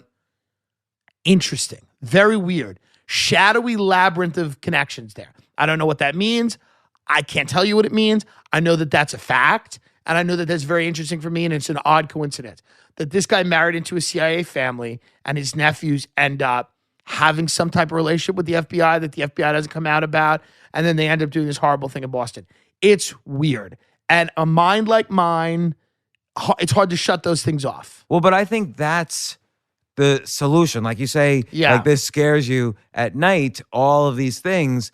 I think the solution is doing what you do, which is asking why, talking about it, and you're able to say, "Hey, I'm just a comedian." And that kind of like, passes over the newspapers and all these people who try to deny or refute. Like, "Hey, I'm just a comedian. I'm just saying this thing looks interesting and it's funny." Right. And which is what Jon Stewart would always say, right? So Jon Stewart really was the only actual news source in the country. Yeah, it was very funny. And if anyone ever called him on it, he said, "Oh, no, I'm not news. I'm just a comedian." But he was actually the only news source. Everyone even said, "This is my news source." Yeah. And I think now, I think there was this wave where everyone was reading, like, let's say a decade ago, there was all these popular self-help books. And then you have, for the past 3 to 5 years, all of these popular intellectuals that kind of did the podcast scene. And then now I think, though, the real voices are comedians like yourself, like some others you're seeing them. Your podcast, I imagine, has been shooting up in downloads for the past 2 years. Yeah. Because now this is the voice. It's the only voices people can trust, because you're asking the why, and there's no rules about what conditions you can put on it. So you can connect the dots any way you want, and then it's up to people to decide whether to trust it or not. Right. And I mean, that's the thing. I mean, what I do is entertainment, but there is some info there. Everything, I'm not lying about everything I'm saying. You could Google it, you could verify it, you could check it out. It all checks out. The conclusions you draw are your own, and I wrestle with them. I have different conclusions every night about it. I'm like, what does this mean? Yeah, and I mean, we probably, just like you, I hear stories every day, whether it's, a podcast guest who off to the side tells me he used to be in the CIA and this happened, or the other day I was talking to this very big hedge fund manager, and he was stumped about something. And so a hedge fund manager manages billions of dollars or whatever, and they play in a very big league on Wall Street. And he was stumped, and he couldn't figure it out. Like he would say on a Friday, maybe Trump would tweet, "Oh, trade negotiations with China not going so well." And so for the last hour, the market would collapse. And then Sunday morning at 3 a.m, he would tell me, this guy was telling me, somebody from somewhere would start buying in the overnight markets an enormous amount of what's called futures. So basically the stock market they were buying. And at 3 a.m. And then at 4 a.m, someone from the Trump administration would come out and tweet, "Oh, no, Trump was wrong. Trade negotiations are going great." And so then the market would shoot up. Right. So who was buying all this stock market futures in the middle from 3 to 4 a.m. on a Sunday night when there's usually no activity? Yeah, who is doing that? Yeah, and it's not illegal because it's not illegal to bet on a tweet. Like, it's not like inside information about a stock or anything. Right. It's just something weird. And this guy was telling me this seems to happen at random points at least once a week, and there's someone buying oddly right before the tweet. And he said someone is pulling billions a week out of the market. And could it be someone related to Trump? Could it be somebody else? But that's just like one small, tiny thing I hear about at a dinner party. But there's all this stuff happening underneath. And the only thing you could do is you can't figure it out and you can't stop it. You could just raise the question, ask the why. That's it. You can just ask why. Just get on the boat. And that's take the ride. Yeah. Because what can you do about that as a citizen? You can say, okay, things are unfair. We need to redistribute wealth or whatever, which might be fine. But then you look at like Elizabeth Warren, which, okay, do a 2% tax for people worth over $50 million. But by the way, don't you think people worth over $10 million are also wealthy? Why can't they pay the wealth tax? It's also like, don't you think people that are that wealthy, they know about tax exempt securities and all that stuff? I'm all for taxing rich people. I'm all for that. I just, my whole thing is, where's the money going? Is it for more war, or is it actually to help people? And because we always talk about, tax the rich, but it doesn't seem to make it into the hands of the people who need it. Yeah, like you're gonna give it to the post office and 18-year-old soldiers in Afghanistan. Yeah, we've been giving we've taxed a lot of people. We've taken a lot of money. Very little of it has made it into the hands of people who need it. Yeah, and I like how the reality is nobody ever wants to pay more taxes. Right. So Elizabeth Warren, maybe it's a good idea, the wealth tax. Why put it at 50 million? Why not put it at 10? That sounds like pretty rich people to 99.9999% of the country. Well, she's worth 12 million. So let's put it at 50 million. Right. Because again, for being a professor, which I think the next thing is going to be college is going to burst. Absolutely. The bubble of college and the fake bullshit, like the student loans that people take out so that they can go get a degree in the gender theory of cats is going to have to go away. Right. And like I argue this with my kids. I say, why are you going? And so the education reason is out the window because that's been disproved. There's no educational benefit. Oh, but like to learn how to socialize. Okay, you're going to socialize with the same suburban demographic you just spent the first 18 years of your life with. You're just going to spend another 4 years partying with these exact same people while either the government or your parents pays the bill. And then you're stuck in debt and you can't get a job. So true. Scary. Where are your kids going away to school? Yeah, so our kids, we have 5, 17, 17, 19, 20, and 20. One's finishing school this year. One, fortunately, listen to my advice, dropped out. One and two are applying right now, and one's in a different kind of Do school. they all live here with you, or they're No, different places. Well, that's great. 3 or 4 of them at any given point live with us. Okay, fun. Do they all get along? Yeah, I think That's so. good. What do you think, Robin? They all get along. Yeah, That's great. yeah, That's great. yeah. We've just been married a year, so we've been blending them. For this Blending them. past year. Oh, perfect. Yeah. Well, that's awesome. Yeah, How many are yours? How many are hers? 2 are mine, 3 are hers. Oh, awesome. And everybody's cool. Yeah. Awesome. So they'll all be here this week. That's great. So and you're in LA now. I'm in 3 weeks LA. out of every month. Yeah, I mean, I'm in LA pretty much. Like, I won't be back February and January, February. I'm going, and then I'll be back March to headline Carolines, which is awesome. I'm excited about that. Mid-March, but I'll be in LA for the next 2 months. Yeah, I work a lot on the East Coast. You know, I'm an East Coast act in terms of like I get booked and bought. My biggest markets are DC and Philly and Boston, and I do very well in Florida. And it's like I sell very well in Chicago and stuff. I end up being on the East Coast a lot because that's where I do the weekend. So every now and then I'll take a few days in New York. But I do love LA, and all my friends are out there, and Rogan's been amazing, and that whole crew of guys, Bert Kreischer and Theo Von and Tony Hinchcliffe, that whole group of people I really like. And I love the Comedy Store, and David Spade's been great. I do that show out there with him. Oh yeah, you do the PR notes for his David PR Spade. thing, That's yeah. great. So I love LA, and I've always said, like, I always thought I was going to be a New York guy, and I was going to be that New York guy. And it just went another way, and I ended up in LA, and I ended up really liking it. So, And you said earlier it's hard to predict 5 years ahead, but where do you see like right now there's probably more working comedians in the country than ever before. Like it's been almost like a fad. And I don't think it affects you, but there's so many people like vying for, the 52 Netflix specials that will I think happen that this year. what's happened is there was people tell me they're like, we're in the transitional phase. I'm like, the transition happened years ago.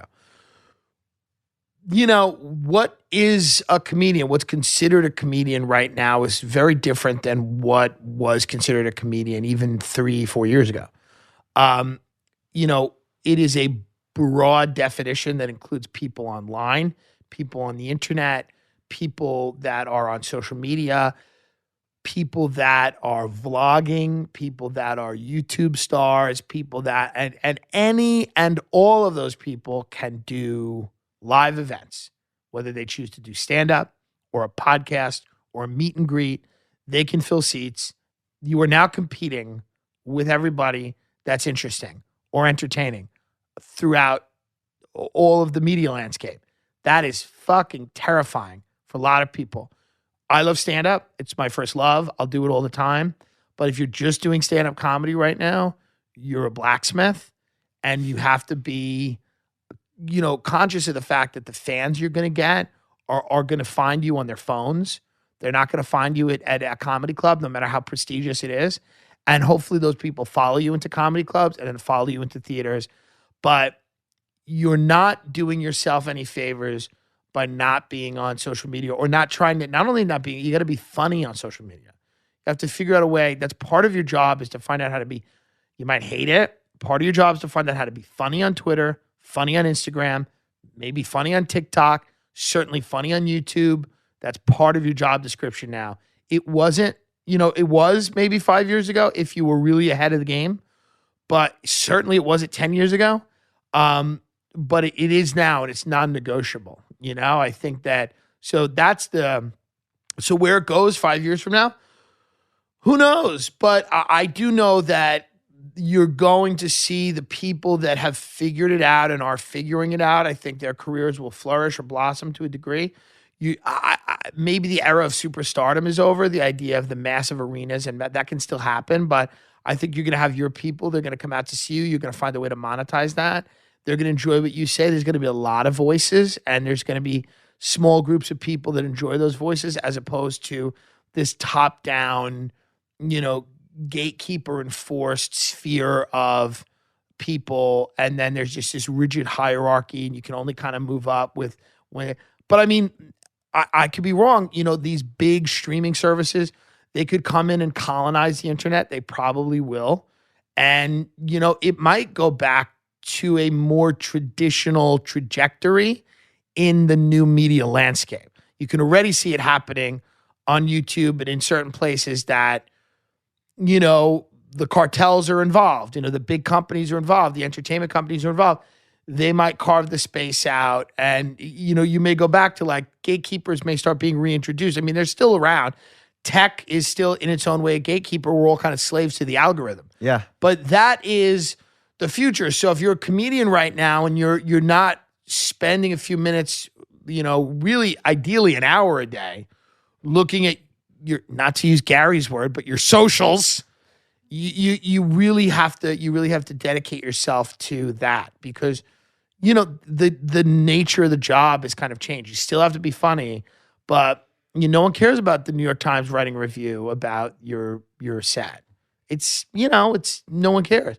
But because they're not going to show their friend the New York Times review. Maybe an old couple cares that lives in Beacon, New York, and they're like, oh, isn't this nice?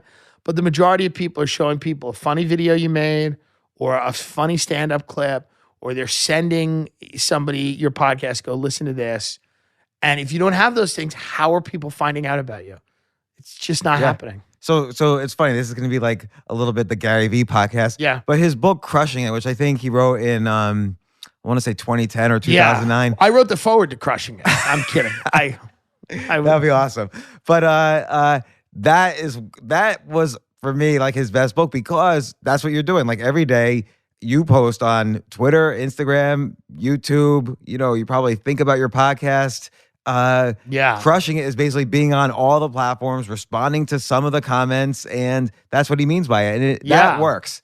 It does work. I do think that you have to do it, but I also think that it's the part of the reason is because I kind of know what I want to do and who I am and what I think. So I think if you do that and you're just not a person yet, I mean, you can probably still have some success at it, but I think that like you got to be, and that's my only issue with him is like, I totally get the Crushing It, but it's like, you got to be a thing.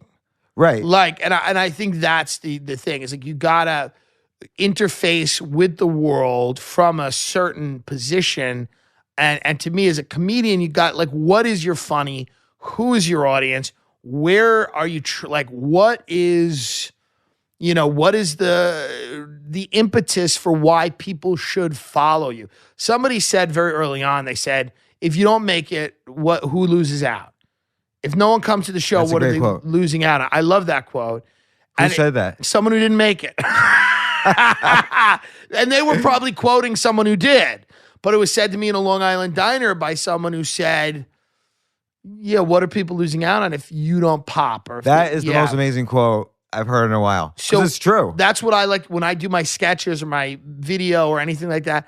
I'm trying to give people a more realistic version of a Saturday Night Live. Like, let me give them something that looks a little bit more like the world that we live in, as opposed to the world as we would want it to be. Right, because you again, if you just do stand up, you're like a blacksmith in today's world. And you can see on Instagram or YouTube, you do these sketches that are just so funny. Like, you're the guard for Epstein, or your Meghan McCain is like a big one. Right. Or all these things are just brilliant. And I agree, you have to be more than one thing and kind of combine them. And it's this fun. unique Here's the other intersection. thing. We have a lot of fun making those sketches. We have a lot of fun doing that. I have a lot of fun doing the podcast. I don't think it has to be drudgery and misery. And I think sometimes stand-ups get this idea that everything's got to be painful. We grow through pain. Some of that's true. But a lot of it, you have to sit back and go, like the transition of my career came from going to LA. It came from, I auditioned at Comedy Cellar, did not get passed. I had an okay set. It was fine. I don't blame her for not passing me. She could have, but she didn't, and that's fine. I'm totally cool with that. I like people that work there. I love the manager, Liz. I have only positive things to say about that play. I love Noam, the owner. It was on me that I just didn't have the. I'm like not always a great guy in 3 minutes. You know what I mean, comedy wise. I went to LA and I was like, oh, that was crushing. And I went to LA and I was sitting in my friend's garage and there was no spots in LA because I wasn't in at the store. I just got there 2 years ago and I didn't even live there yet. I was just coming out back and forth. And I was sitting in my friend's garage. I think we were, and I don't even smoke. We were like smoking a cigarette. I was very depressed. And we were in his garage and he said, I have this desk and I have this camera and I have this green screen. And why don't you just sit at this desk and like just rant and go off? And Roseanne had just been canceled. This was, 2018, 17, 18. Roseanne had just been canceled. So I just went on this rant about how I'll do Roseanne. I'll be Roseanne. I was like, what is Roseanne? She's fat and she has dinner. I'll be Roseanne. I'll be racist and have dinner. Give me the money. I'll be Roseanne. And it was just this really funny thing. And we put this old school 1990s backdrop of the Twin Towers behind me, like a New York backdrop, and we did it and we just put it out as a goof. And people were like, oh, this is funny. This is kind of ridiculous. This is funny and ridiculous. And we just kept doing them and kept doing them. And they started to get a little bit of attention. And then when the Meghan one came, I just threw a wig on and I said, I'm Meghan McCain. We edited the video on my friend's computer. You want to talk about the way things work and how odd things are? The computer he was editing it on broke. So he forgot the order he had it edited on. And then he drove 20 minutes to another friend's house to do it on a MacBook and just was like, I just forget how I even edited this. And he's like, oh, I guess it'll just go this way because these are the lines that just are the most ridiculous and make me laugh. He cut it together. And it's viewed millions of times and people love it. Meghan McCain hates me or whatever. But I mean, lighten up. You have 9 houses. Calm down. But the whole thing is like that all came from being in a garage and not knowing what was next and thinking I had done a Comedy Central special. I had done a 15-minute quarter hour on Netflix. I wasn't really selling any tickets. I'm wondering what the hell's going on. I'd done the JFL New Faces comedy. I'd done all those things. None of them worked. I tried to get into the cellar. I didn't get into the cellar. And unfortunately, I'm in LA, in a garage with my friend. It's 3 a.m. I just performed, I think, in like a coffee house parking lot, literally, on a milk crate. And I'm like, I'm in comedy 8 years. I'm fucked. What am I going to do? And then I was just like, oh, fuck, but I'm funny. But that's the thing. It's like, oh, but this isn't a con or a hustle or I'm actually funny. So I'm in a garage with a desk and a camera and a phone. We shot it on a phone. Let me just be funny in the environment that I'm in. And then that led me to the bigger podcast and to the bigger clubs. And then people started buying tickets and it led me back to the world's. And then it led me to getting past at the Comedy Store. And it's like, so I took this circuitous route to the places I wanted to be all along. But I think now you always have to take a circuitous road. Yes. Like everybody. Yes. Because who do you know that just did the normal route and is now going to be sellout arenas? There are certain people that I think are very, very, that are like Seinfeldian. Like Mark Norman, for example, who's like a Seinfeldian comedian in the sense that like he is a brilliant, prolific, smart, sharp tactician who's great and just can put out stuff over and over again. I don't know, like, listen, where anyone ends up, who ends up in an arena, I don't even know. But I look at somebody like Mark and it's like, I can understand Mark just doing stand-up. And that's not to denigrate him at all. That's actually to exalt him and say, he's a rare breed of human being that is just so suited for that specific type of stand-up. That being said, there's very few of those guys and gals that can go out there and do that. I think most people, and even Mark would say, marketing-wise now, he's also going to take a different route because you need to get people's attention. Yeah, and he's got a podcast with Joe List. Yeah, but I mean, I just love being crazy. So to me, to put on a wig or to do something stupid and get attention and by being very funny in the environment I'm in is just, to me, great. And then I love stand-up, and then to bring it all back to a stage is also great. And your humor doesn't feel, particularly for these sketches, doesn't feel scripted at all. Like maybe you do multiple it's all takes, improv, and then we edit. So that's why my editor, this guy Ben that I met in LA, me and him think comedically in a very similar way. I go, he'll give me lines sometimes, but I go and he edits. Editing is so huge. That's what a guy like me's always not really been able to do, because I just put it out there as like this whirling dervish.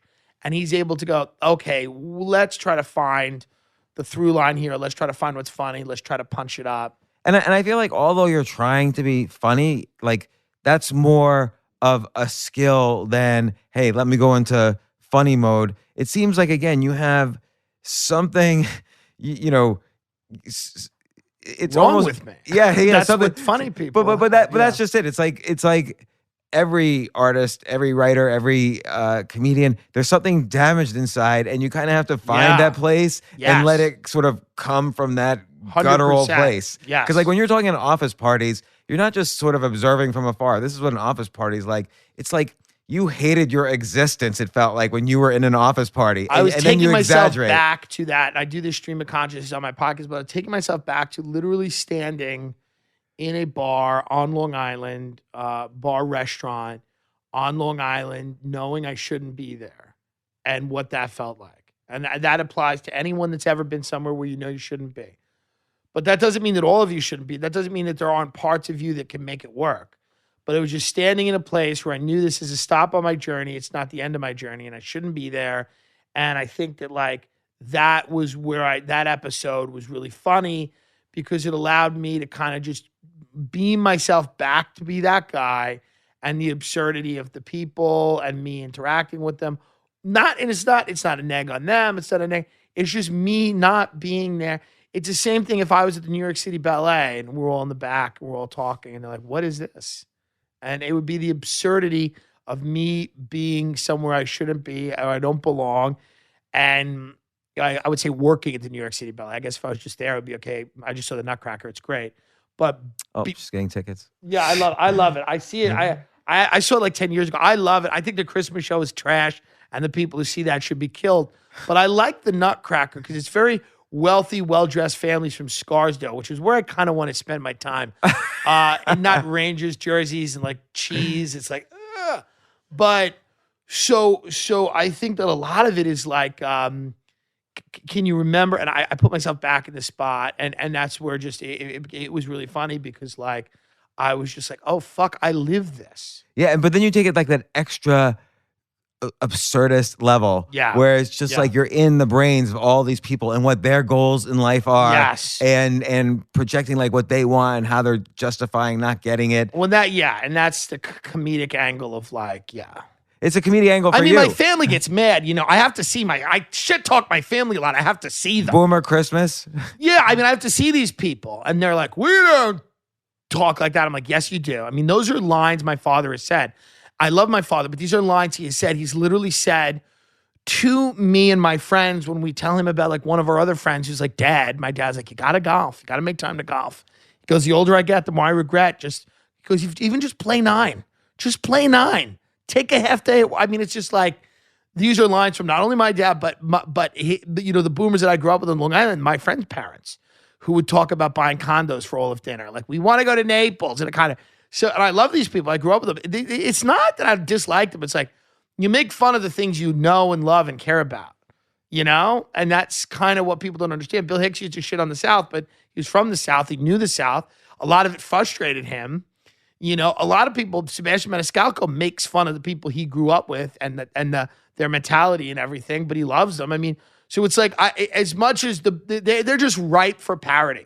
The boomer generation is ripe for parody. I think that's a key because if you're just angry at who you're talking about, it's going to come across as vindictive. Of course. The audience is an x-ray machine. They're going to say, oh, he's just angry. You're like with the office party one, you're really just, it's almost like you were turning the anger on yourself. Like you knew you were off to it's not their things. fault I'm where I shouldn't be. None of it's their fault. And I think that's part of the thing you have to realize is that a lot of it is you.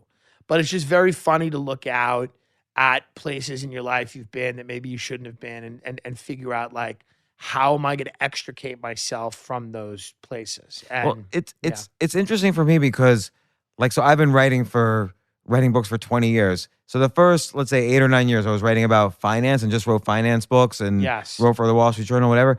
And then I started writing more, like everybody assumes everyone on CNBC is like rich and successful and whatever. Right. But during this 10-year period, I had made and my listeners know this, but I'll do it quickly. I had made millions several times and lost all of it down to zero at least 5 times. So like from 15 million to zero, from 3 million to zero, then from 7 million to zero. And I had done this repeatedly. Like I was like the Wow, worst that's crazy. circus idiot in the world. Yeah.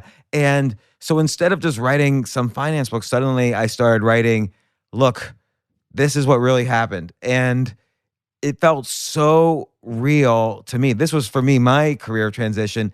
And no one, now it's almost like a genre in business self-help, but no one was writing this at all. So I would get calls from people like, did you have a stroke? Are you about to kill yourself? Like, is something wrong?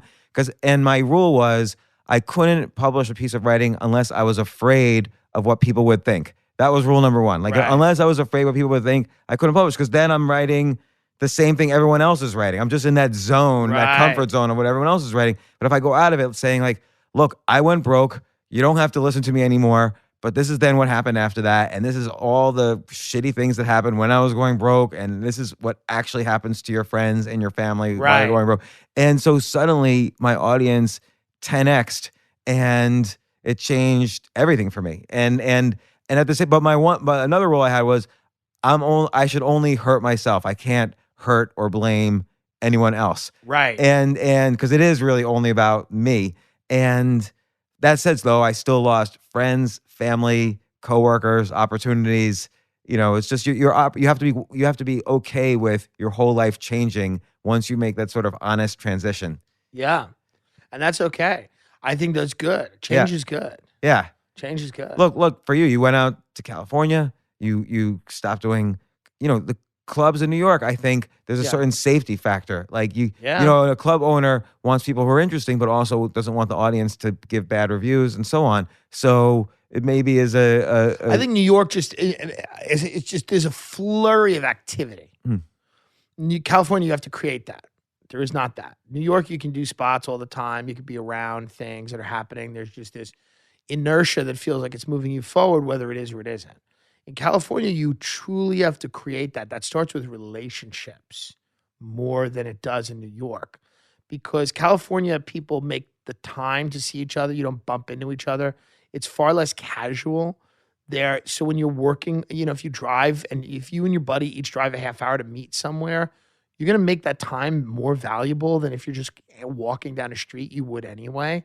And when I met my friend Ben and we started doing all these things, it was like, this is a relationship that is very vital to my career, because this is the first relationship I've had where the person in it is not a stand-up comedian, but they have a comic sensibility. They like editing and they want to make things, and I want to make things too. And we put our heads together. We just started to, really make things. And I feel like too much about New York is about going it alone, and it's bad, and it's not the move.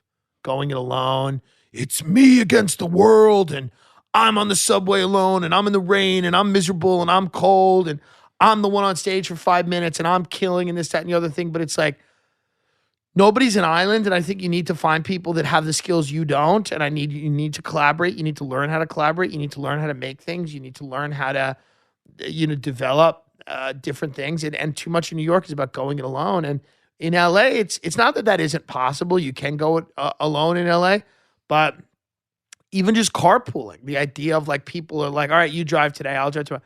It just lends itself to, meeting people and trying to figure something out with them. Well, you look at like any artistic movement, like look at the beat movement in the 50s.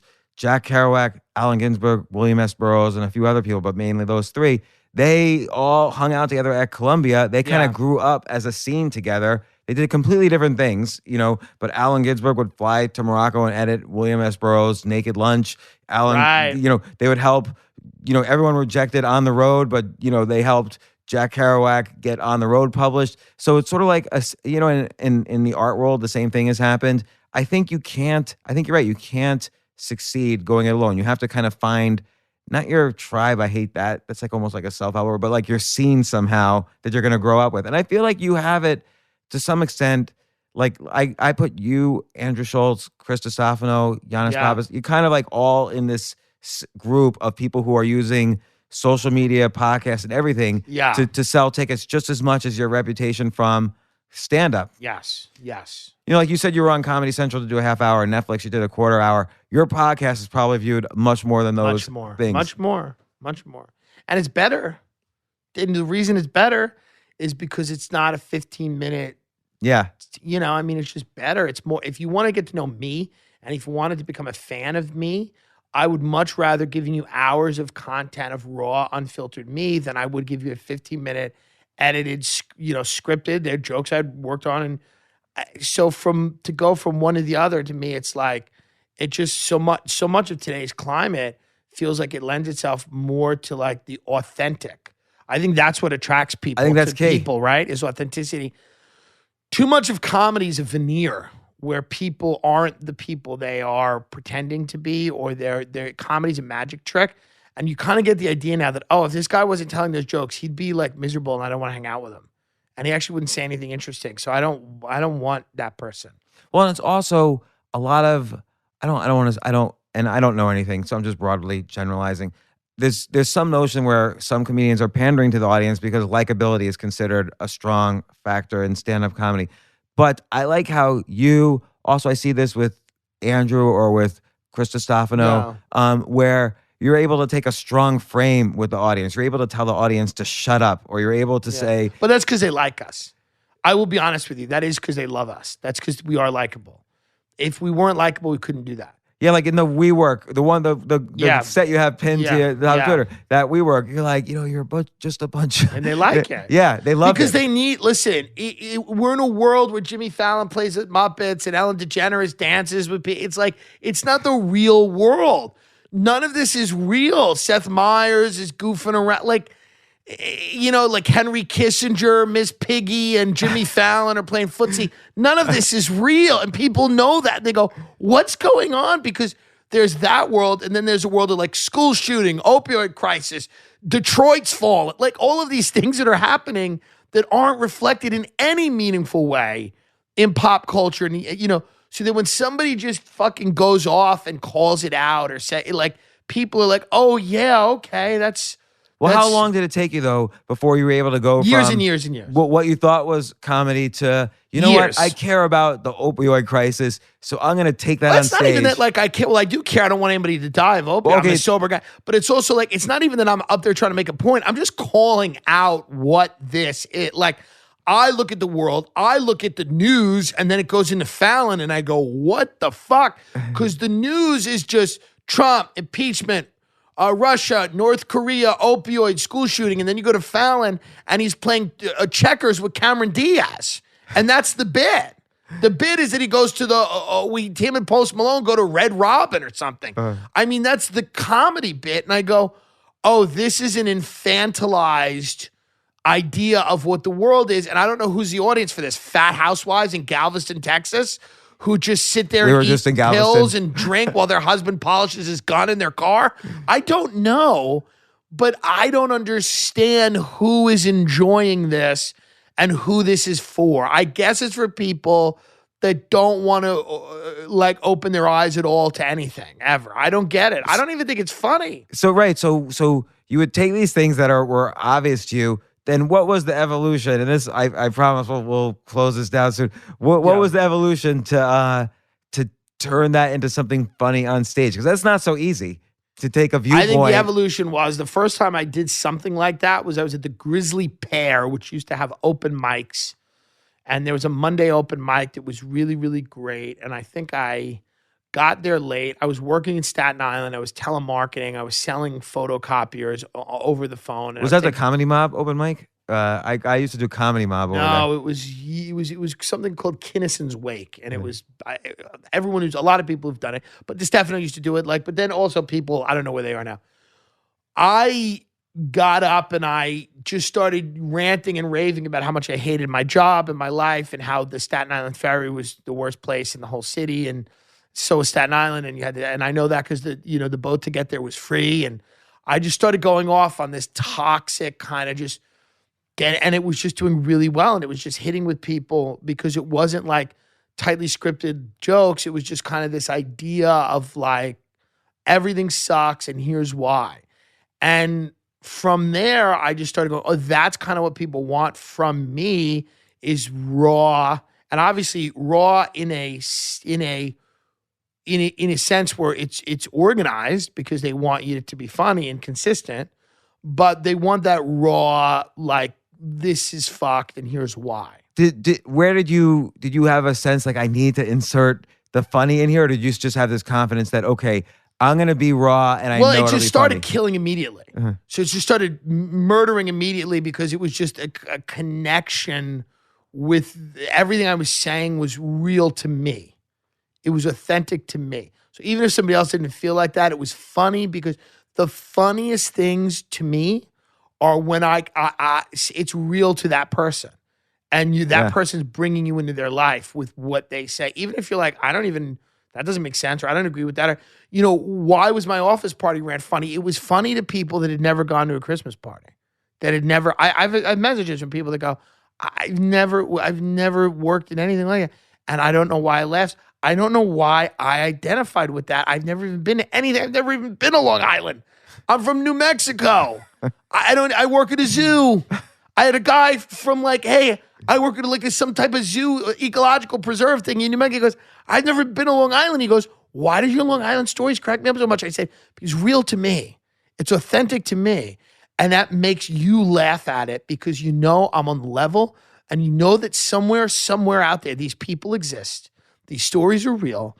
And you're having this collective experience with it. And it makes you maybe think of your stories and your people and your fucking life. And that's what I think it is. So if it's real and authentic, I love it. And that's the comedy to me. And sometimes, and this is going to sound crazy, comedians are inauthentic, but that's who they are. And I love that because I'm like, oh, you're not a real person and you shouldn't pretend to be. You're a sociopath who's collected thoughts and ideas and you have no experiences and you sleep in a pod every night waiting to and that's fine. Be that. To me, it's like the authenticity of if it's real to me and funny and crazy, it's going to make somebody laugh. All right. Well, Tim Dillon, the host of the Tim Dillon podcast. That's a great podcast. Tim Dillon Show. Thank you. Tim Dillon Show. Thank you for coming. Thank you for coming. My apartment. You can keep it. We'll leave. The 2 episodes on Joe Rogan. It's only 2 episodes on Joe Rogan, right? 2 so far. 1250 and 1390. Something like that. Yeah. They're both great. Yeah, they are both great. Catch your stand-up. I'm looking forward to your Carolines in March, but you're all thank you so much. Tim J. Dillon, Dillon on Instagram and Twitter. Get my socials up so that Gary can know who I am, and we can. I almost wrote Gary and told him to come over here today, but does he live here? Yeah, he lives in New Jersey, but he hangs out in New York. Interesting. So after this, and I don't think he knows who I am. I think he does. Maybe. I would wonder. I kind of made fun of him a little bit on Joe. That's the only clip that doesn't have a ton of views on YouTube, and YouTube doesn't monetize or whatever. So it's kind of interesting. You're like, okay, he's got some power, but again, I think a tour is in the future for us where Gary trains me to be. Let's do it. Something. I want to get involved. Guru's Gone Wild. I'll host. I'll host the show. I'll get it. I'll make it happen if I can. I'll make the attempt. Yeah. So, well, thank you for having me. Yeah, thanks for coming on. Will you come on again? Come on again. Anytime. Excellent. Great. Thanks, you. Tim. Unless you move.